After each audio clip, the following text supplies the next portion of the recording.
Hi guys, we're here for our Bible in a Year Challenge reading for December 30th. That's going to be read from Malachi 1 through 2, Proverbs 31 verses 10 through 31, and Matthew chapter 27.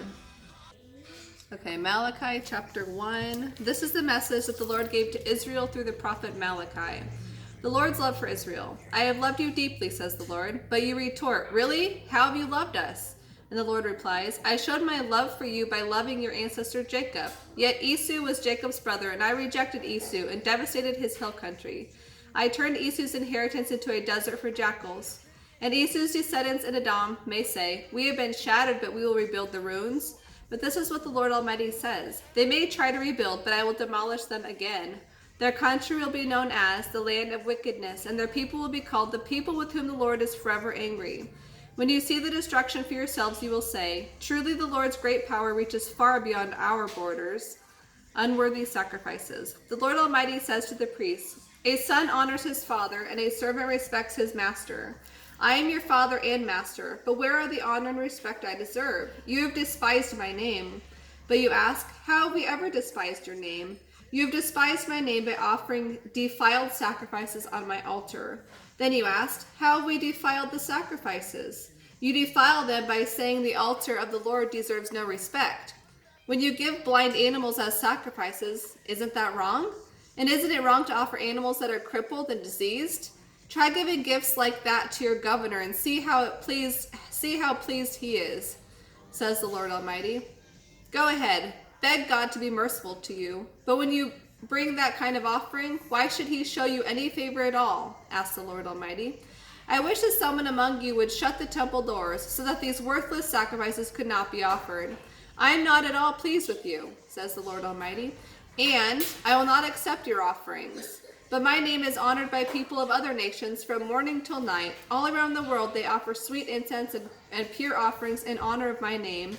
For my name is great among the nations, says the Lord Almighty.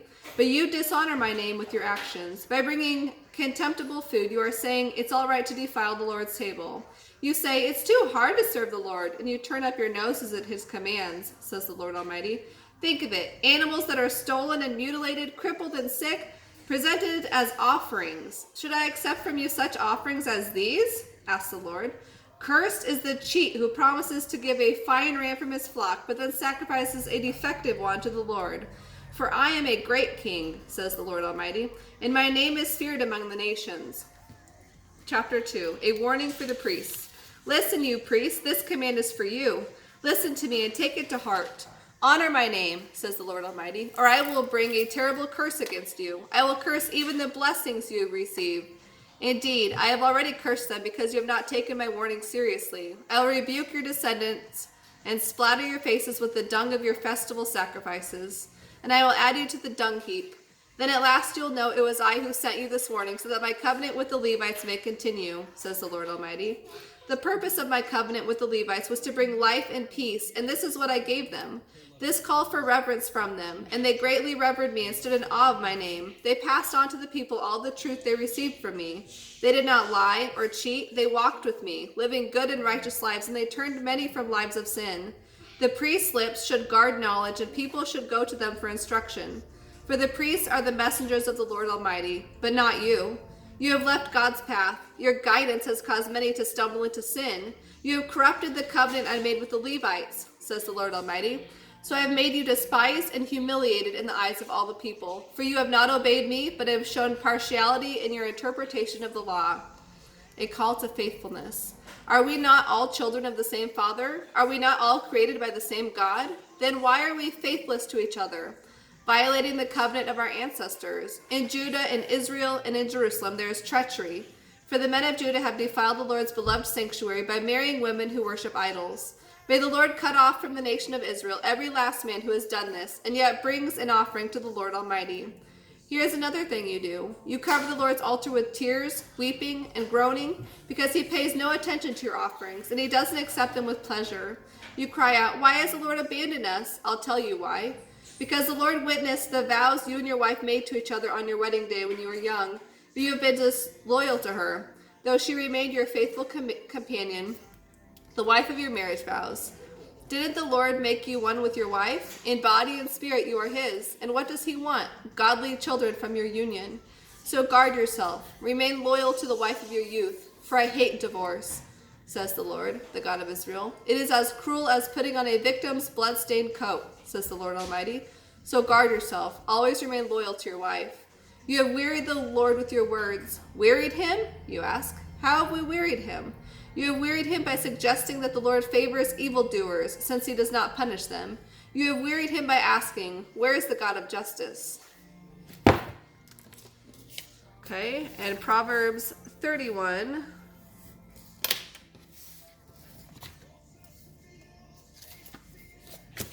Verses 10 through 31. A wife of noble character. Who can find a virtuous and capable wife? She is worth more than precious rubies.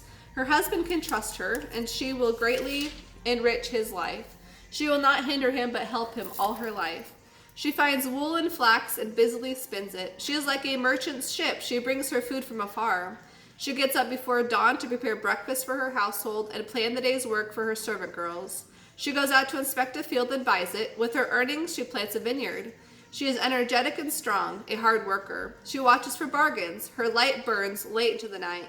Her hands are busy spinning thread, her fingers twisting fiber. She extends a helping hand to the poor and opens her arms to the needy. She has no fear of winter for her household because all of them have warm clothes. She quilts her own bedspreads. She dresses like royalty in gowns of finest cloth. Her husband is well known, for he sits in the council meeting with the other civic leaders.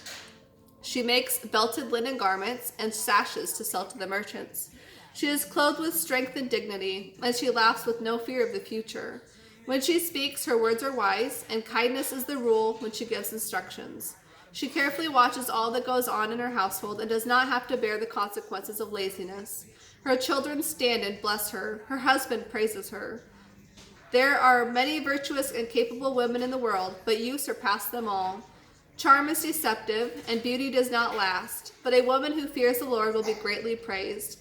Reward her for all she has done. Let her deeds publicly declare her praise. Yeah, baby? I feel baby. Okay.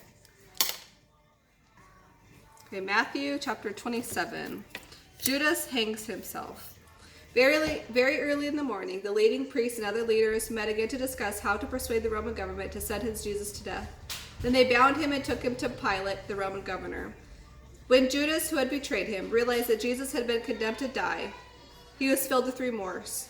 So he took the 30 pieces of silver back to the leading priests and other leaders. I have sinned, he declared, for I have betrayed an innocent man. What do we care? They retorted. That's your problem. Then Judas threw the money onto the floor of the temple and went out and hanged himself. The leading priests picked up the money. We can't put it in the temple treasury, they said, since it's against the law to accept money paid for murder. After some discussion, they finally decided to buy the potter's field, and they made it into a cemetery for foreigners. That is why the field is still called the Field of Blood. This fulfilled the prophecy of Jeremiah that says, they took the 30 pieces of silver, the price at which he was valued by the people of Israel, and purchased the potter's field at the Lord's direction, as the Lord directed. Jesus' trial before Pilate. Now Jesus was standing before Pilate, the Roman governor. Are you the king of the Jews? The governor asked him. Jesus replied, yes, it is as you say. But when the leading priests and other leaders made their accusations against him, Jesus remained silent. Don't you hear there are many charges against you? Pilate demanded. But Jesus said nothing, much to the governor's great surprise. Now it was the governor's custom to release one prisoner to the crowd each year during the Passover celebration, anyone they wanted. This year there was a notorious criminal in prison, a man named Barabbas. As the crowds gathered before Pilate's house that morning, he asked them, which one do you want me to release to you, Barabbas or Jesus, who is called the Messiah? He knew very well that the Jewish leaders had arrested Jesus out of envy. Just then, as Pilate was sitting on the judgment seat, his wife sent him this message, leave that innocent man alone, because I had a terrible nightmare about him last night. Meanwhile, the leading priests and other leaders persuaded the crowds to ask for Barabbas to be released and for Jesus to be put to death. So when the governor asked again, which of these two do you want me to release to you? The crowd shouted back their reply, Barabbas. But if I release Barabbas, Pilate asked them, what should I do with Jesus, who is called the Messiah? And they all shouted, crucify him. Why? Pilate demanded. What crime has he committed? But the crowd only roared the louder. Crucify him! Pilate saw that he wasn't getting anywhere and that a riot was developing. So he sent for a bowl of water and washed his hands before the crowd, saying, I am innocent of the blood of this man. The responsibility is yours.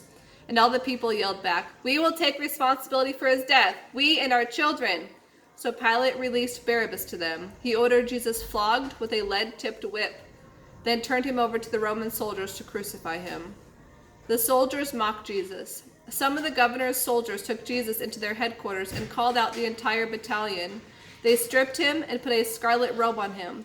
They made a crown of long, sharp thorns and put it on his head, and they placed a stick in his right hand as a scepter. Then they knelt before him in mockery, yelling, Hail, King of the Jews! And they spit on him and grabbed the stick and beat him on the head with it. Then, when they were finally tired of mocking him, they took off the robe and put his own clothes on him again. Then they led him away to be crucified. The crucifixion. As they were on the way, they came across a man named Simon, who was from Cyrene, and they forced him to carry Jesus' cross. Then they went out to a place called Golgotha, which means Skull Hill. The soldiers gave him wine mixed with bitter gall, but when he tasted it, he refused to drink it. After they had nailed him to the cross, the soldiers gambled for his clothes by throwing dice. Then they sat around and kept guard as he hung there. A signboard was fastened to the cross above Jesus' head, announcing the charge against him. It read, This is Jesus, the King of the Jews. 2 criminals were crucified with him, their crosses on either side of his. And the people passing by shouted abuse, shaking their heads in mockery. So, you can destroy the temple and build it again in 3 days, can you? Well then, if you are the Son of God, save yourself and come down from the cross. The leading priests and the teachers of religious law and the other leaders also mocked Jesus.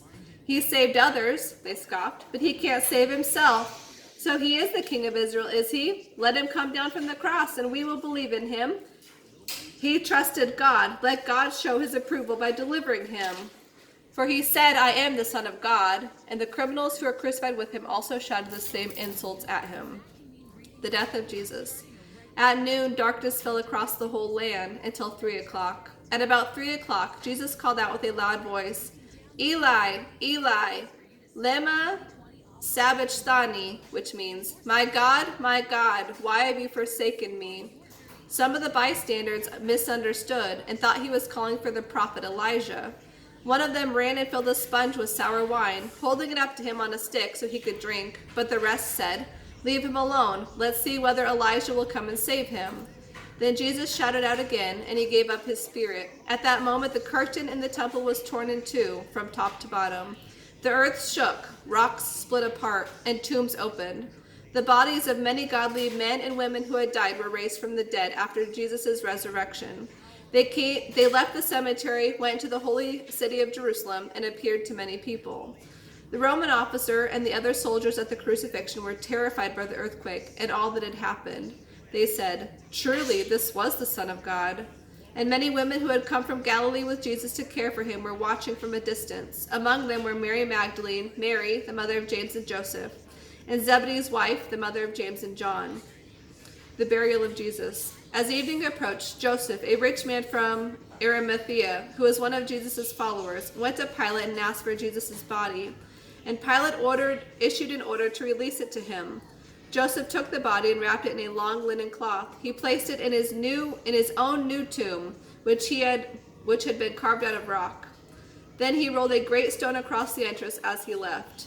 Both Mary Magdalene and the other Mary were sitting nearby watching the guard of the tomb. The next day, on the first day of the Passover ceremonies, the leading priests and Pharisees went to see Pilate. They told him, Sir, we remember what that deceiver once said while he was still alive. After 3 days, I'll be raised from the dead. So we request that you seal the tomb until the 3rd day. This will prevent his disciples from coming and stealing his body and then telling everyone he came back to life. If that happens, we'll be worse off than we were at first. Pilate replied, Take guards and secure it the best you can. So they sealed the tomb and posted guards to protect it. That is all for today's reading. We'll see you tomorrow.